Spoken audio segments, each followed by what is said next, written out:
Olá, meu querido, estamos de volta e nós vamos conversar hoje neste vídeo aqui sobre um tema um pouco diferente daqueles que tenho trabalhado com você neste canal. Nós vamos falar sobre o apóstolo Paulo, a questão da vocação do apóstolo Paulo. Vamos pensar sobre a relação entre Paulo, sua vocação e a atividade ministerial que ele desenvolveu. Está animado? Vamos comigo até o final? Então, logo após a vinheta, nós voltamos.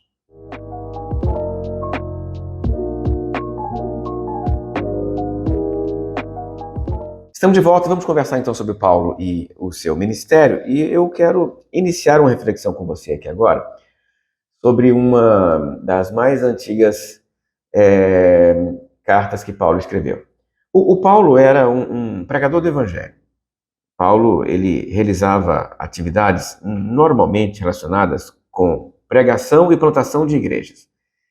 Ele ministrava as pessoas se convertiam, logo depois que elas se convertiam, ele as organizava em comunidades. Ele organizava, então, as pessoas convertidas em igrejas. Veja aqui que são dois papéis diferentes que ele exerce: o papel da pregação e o papel da plantação de igrejas. Ambos estes papéis têm relação com a atividade que ele desenvolve.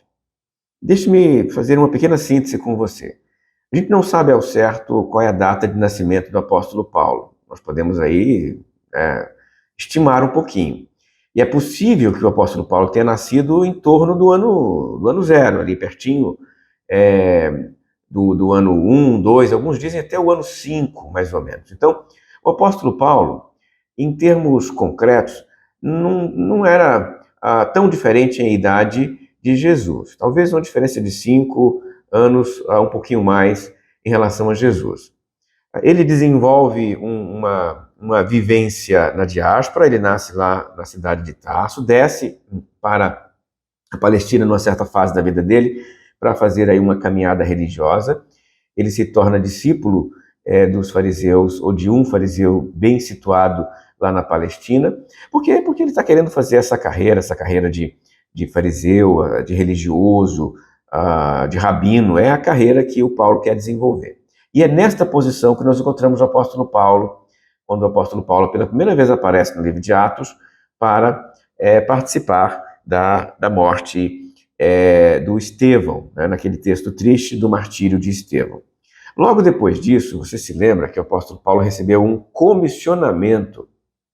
Ele foi comissionado pelos sumos sacerdotes, ou pelo sumo sacerdote, né, para ir até Damasco, prender alguns líderes que tinham escapado ali daquela região, líderes da igreja de Jerusalém, que tinham relações com Estevão. Então a perseguição era Estevão e seus aliados, né? Então não era para toda a igreja necessariamente a perseguição, era Estevão e seus aliados. Aí Filipe vai para um lado, são os chamados helenistas, aqui no livro de Atos dos Apóstolos. Então Paulo vai atrás destes líderes helenistas lá na cidade de Damasco. Não chega até a cidade porque antes de chegar lá acontece a conversão dele, que parece ter se dado em torno do ano 39. Não sabemos ao certo a data, mas possivelmente aí em torno de 39 a data da conversão do apóstolo Paulo. Depois que Paulo se converte, ele retorna a Jerusalém, ele vai para as Arábias,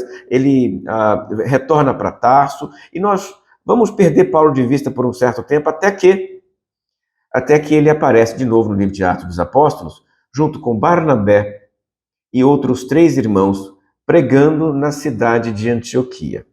Paulo é um dos pregadores, um dos 5 pregadores da cidade de Antioquia. É naquele contexto que nós encontramos o Paulo novamente. Ali, ele é pregador, ele é professor, ele foi levado até ali pelo próprio Barnabé. Então, Barnabé foi buscar Paulo lá em Tarso, trouxe Barnabé para Antioquia. Barnabé servia bem ali na igreja de Antioquia, como um dos líderes da igreja de Antioquia.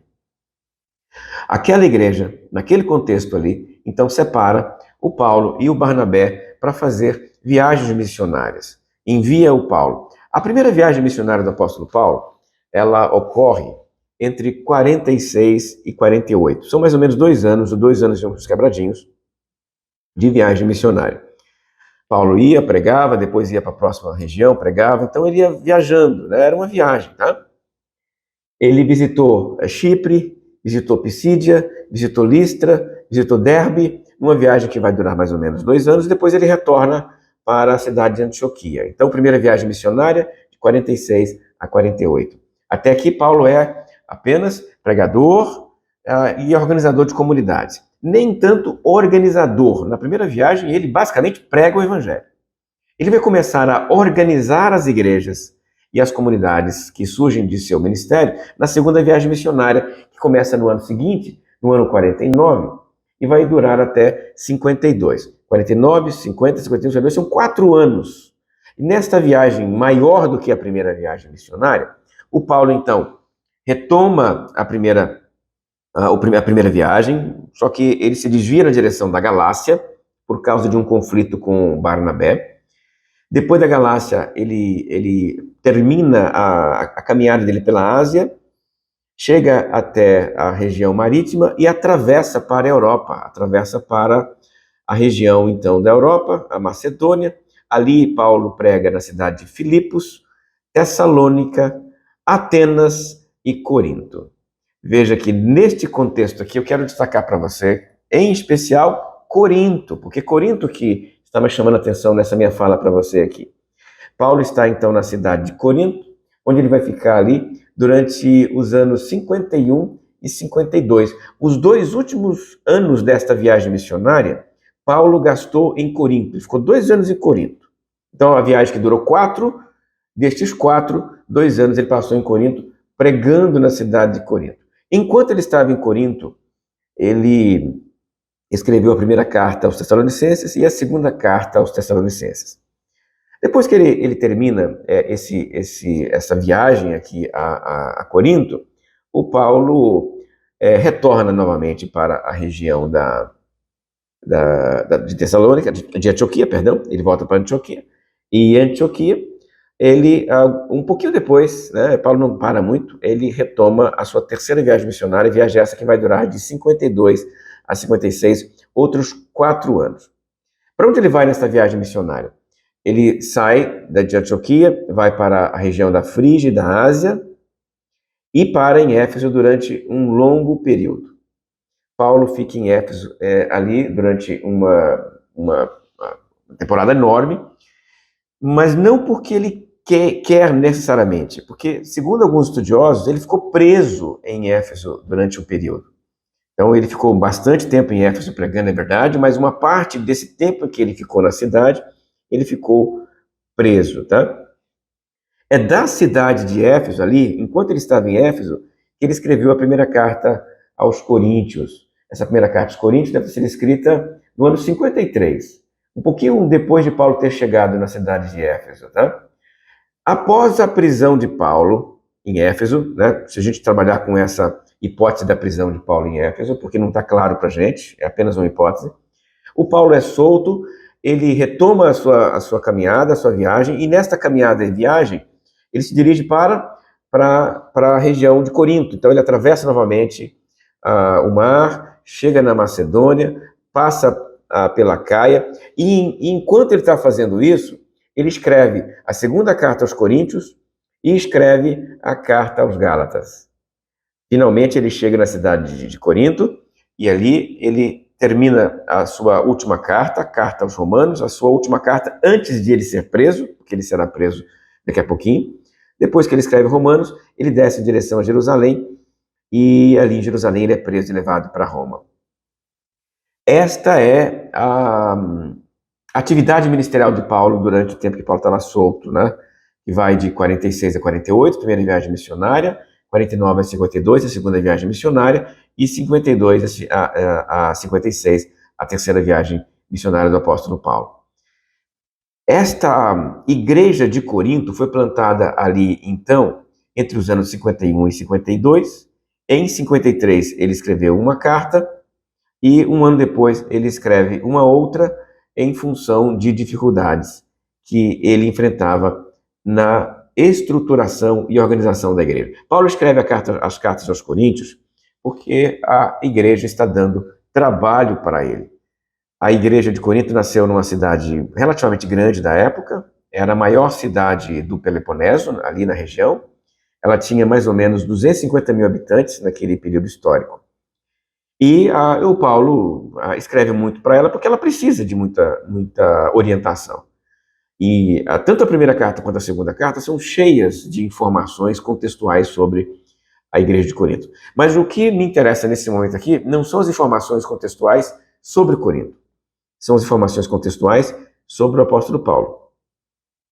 O apóstolo Paulo diz, nos versículos 1 a 3 de 1 Coríntios, que ele é apóstolo de Jesus Cristo pela vontade de Deus. E é esta afirmação que me chama a atenção aqui nesse momento. Apóstolo de Jesus Cristo pela vontade de Deus. O que significa a palavra apóstolo? A palavra apóstolo, ela aparece bem cedo na literatura grega, na história da Grécia, tá? É uma palavra formada por duas expressões.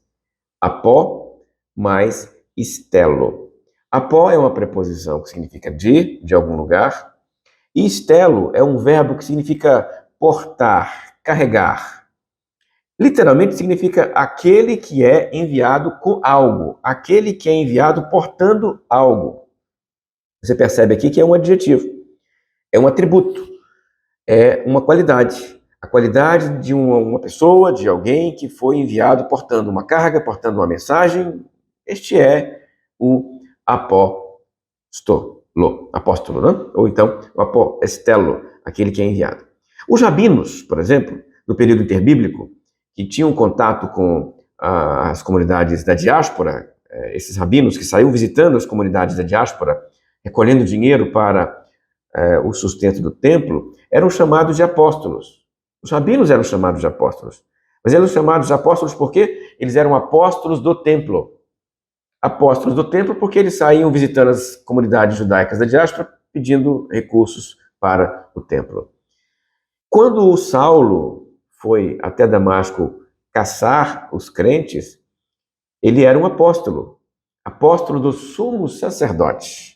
Era exatamente o papel do apóstolo Paulo naquela viagem. Ele estava com uma carta que lhe dava autoridade para ser apóstolo em nome do sumo sacerdote. Então veja aqui que na expressão apóstolo, nós temos algumas ideias.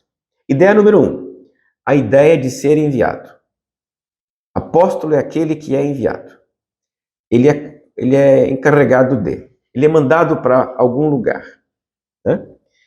Ideia número 2, ele é enviado para algum lugar carregando algo. Ele leva alguma coisa. Ele porta alguma coisa. Ele não vai de mão vazia, ele não vai de mão abanando.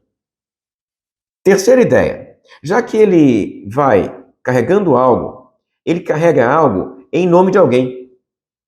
O apóstolo representa quem o envia. O enviado, legitimamente, tem a autoridade de quem o enviou. É assim, então, que a palavra é usada no Novo Testamento. Quando você encontra a palavra apóstolo no Novo Testamento, e você a encontra nos Evangelhos, nos Atos e nas cartas paulinas, quem é o apóstolo? O apóstolo é aquele que foi enviado por Jesus, com uma mensagem no lugar de Jesus.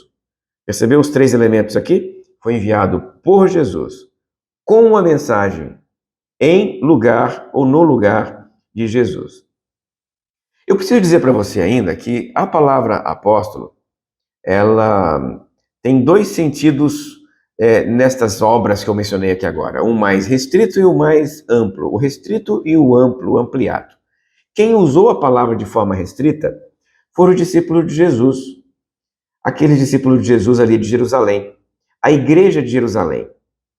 Eles vincularam o termo apóstolo apenas aqueles que foram testemunhas oculares de Jesus. Somente quem viu Jesus historicamente ali, enquanto ele andava durante a vida dele pela Palestina, somente estes poderiam ser apóstolos. Apóstolo tinha que ter a autoridade de Jesus para fazer milagres. Apóstolo era, então, um termo usado pela igreja de Jerusalém, pela igreja de Jerusalém e pelos evangelhos de uma maneira geral. Apóstolos eram apenas os 12 apóstolos, os 12 discípulos mais próximos de Jesus. Apenas esse círculo mais próximo de Jesus era chamado de círculo apostólico, os 12 apóstolos. Neste sentido, eles não consideravam o Paulo apóstolo. Eles negavam a autoridade apostólica do Paulo, eles rejeitavam o ministério apostólico do apóstolo Paulo. Paulo, evidentemente, não concordava com eles. O Paulo, então, pega o termo apóstolo e o amplia, e o usa de forma ampliada, porque para Paulo, apóstolo é qualquer indivíduo que foi enviado para plantar igrejas. Foi enviado, comissionado por Jesus, mesmo que em espírito. Não necessariamente o Jesus histórico que andou com eles lá durante os 3 anos de ministério. Assim, para Paulo, todos os missionários eram apóstolos. Todos. Paulo usa a palavra apóstolo para falar sobre qualquer um dos missionários que ia caminhando com ele para plantar as igrejas.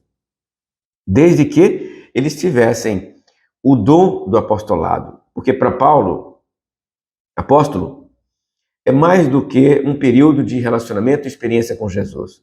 Para Paulo, apóstolo era um carisma dado pelo Espírito Santo. Apóstolo é trabalhado por Paulo nas suas cartas, tanto aqui em Corinto, quanto em Romanos, quanto em Éfeso, por exemplo, quando a palavra aparece.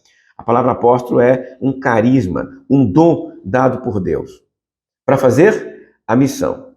Então entenda aqui que Paulo, com todas as letras, se declara apóstolo. Por quê? Porque Jesus se encontrou com ele no caminho de Damasco, enquanto ele ia lá como apóstolo do sumo sacerdote, e ali naquele lugar, naquele caminho, naquela viagem, Jesus se encontrou com ele e mudou o apostolado dele. Ele deixa de ser apóstolo do sumo sacerdote e se torna apóstolo de Jesus Cristo. Então, aquele encontro com Jesus o comissionou. Aquele encontro com Jesus deu a ele um novo sentido para a sua vida. Ele agora vai fazer outras coisas, porque ele enxerga a vida de forma diferente a partir daquele comissionamento. 2. Jesus lhe entregou a tarefa da plantação de igrejas. Então, já que Jesus lhe entregou uma tarefa específica para plantar as igrejas, para semear as igrejas, ele lhe deu uma missão. Então, já que Jesus o comissionou, já que Jesus lhe entregou uma tarefa, Paulo é apóstolo, sim. E terceiro, Jesus lhe entregou o carisma apostólico no dia em que Paulo caiu do cavalo no caminho de Damasco. Este carisma apostólico que dá a Paulo a capacitação para ele fazer aquelas coisas. Paulo prega aquelas coisas que ele prega e a pregação de Paulo funciona por causa do carisma apostólico. Paulo fazia inspirado por esse carisma, movido por esse carisma. É o carisma apostólico que foi otorgado no caminho de Damasco a Paulo. Assim, o sentido, a missão e o carisma legitimam o ministério do apóstolo Paulo. De tal maneira que tudo o que Paulo veio a se tornar, tudo o que Paulo pregava, tudo o que Paulo escrevia, tudo o que Paulo fazia, ele fazia baseado no seu comissionamento de Damasco, na convicção de que ele era enviado de Jesus e na certeza de que ele apenas cumpria a vontade de Deus. É desta forma que nós devemos entender o apostolado e a vocação, também nos dias atuais.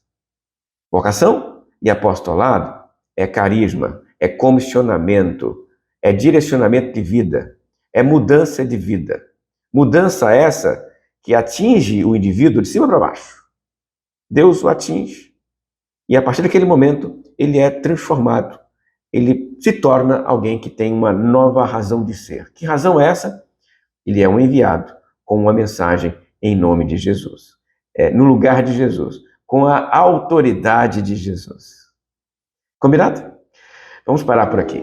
Se você gostou desse vídeo, dê aí o seu joinha, compartilhe este vídeo com quem você acha que possa se interessar por esta mensagem.